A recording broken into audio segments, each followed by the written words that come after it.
Tu ne souffres peut-être pas d'un manque d'amour. Tu souffres peut-être d'avoir appris que l'amour pouvait disparaître à tout moment. Et si je suis honnête avec toi, la plupart des personnes anxieusement attachées ne cherchent pas seulement à être aimées. Elles cherchent à ne pas être abandonnées. Et ça change absolument tout, parce qu'à partir de ce moment-là, tu n'aimes plus normalement. Tu surveilles, tu anticipes, tu suranalyses, tu ressens le moindre changement d'énergie. Un message plus froid? Ton cerveau panique. Un silence? Ton corps croit déjà à une rupture. Une distance émotionnelle? Ton esprit commence déjà à s'accuser lui-même. Et le plus étrange, c'est que tu peux avoir l'air fort à l'extérieur, tout en vivant une guerre psychologique silencieuse à l'intérieur. Tu deviens la personne qui répare toujours les conflits, pardonne trop vite, comprend tout, avant même qu'on parle, se transforme pour ne pas déranger, tolère presque tout, simplement pour ne pas perdre la connexion.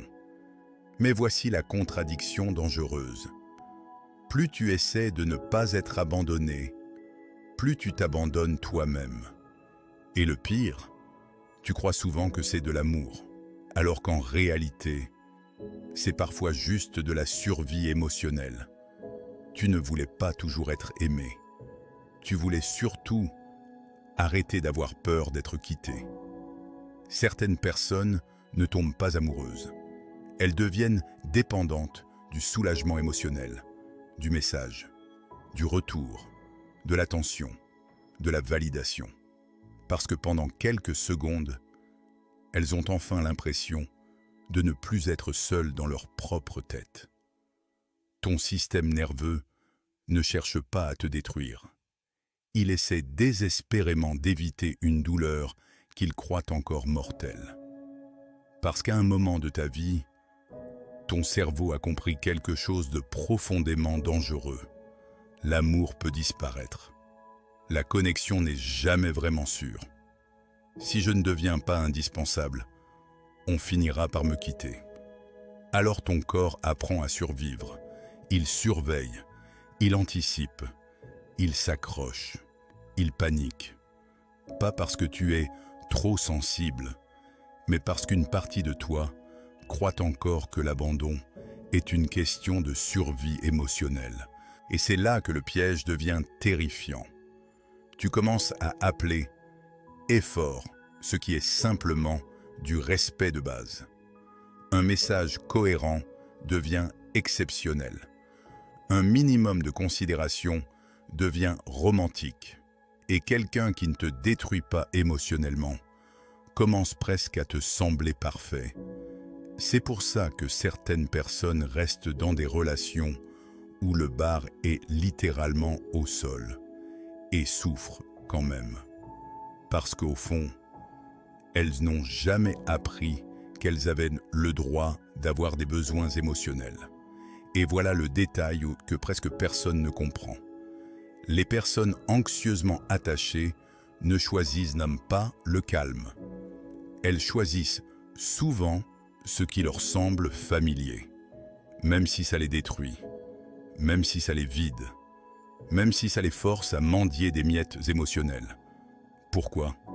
Parce que le chaos émotionnel ressemble parfois plus à l'amour qu'à la stabilité. Le calme paraît étrange, le calme paraît suspect, le calme paraît presque inquiétant. Quand ton cerveau a été conditionné à survivre dans l'incertitude, la paix émotionnelle peut sembler dangereuse. Alors tu poursuis les personnes distantes, les partenaires incohérents, les relations floues, les signaux contradictoires. Et tu appelles ça connexion intense. Mais ce que tu prenais pour de l'intensité était parfois juste de l'anxiété.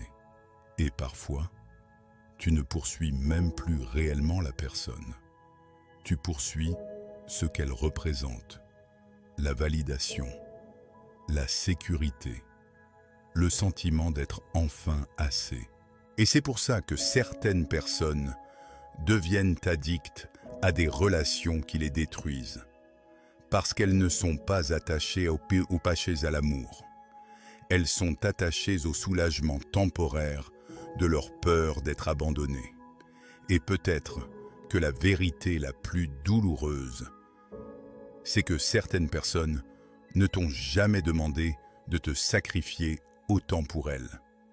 Tu l'as fait, parce qu'au fond, tu pensais que si elles partaient, quelque chose en toi s'effondrerait avec elles.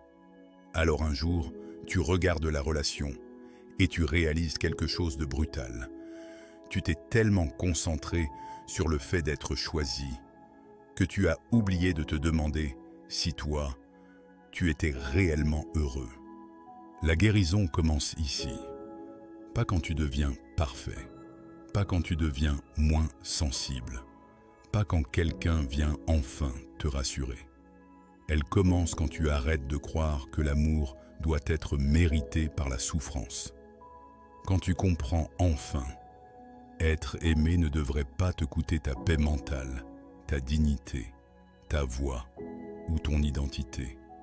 Et peut-être que la chose la plus puissante qu'une personne anxieuse attachée puisse apprendre, ce n'est pas comment garder quelqu'un, c'est comment arrêter de se perdre pour être aimé. Parce qu'au final, la relation la plus dangereuse n'est pas toujours celle où quelqu'un t'abandonne. C'est celle où, pour éviter d'être abandonné, tu t'abandonnes toi-même.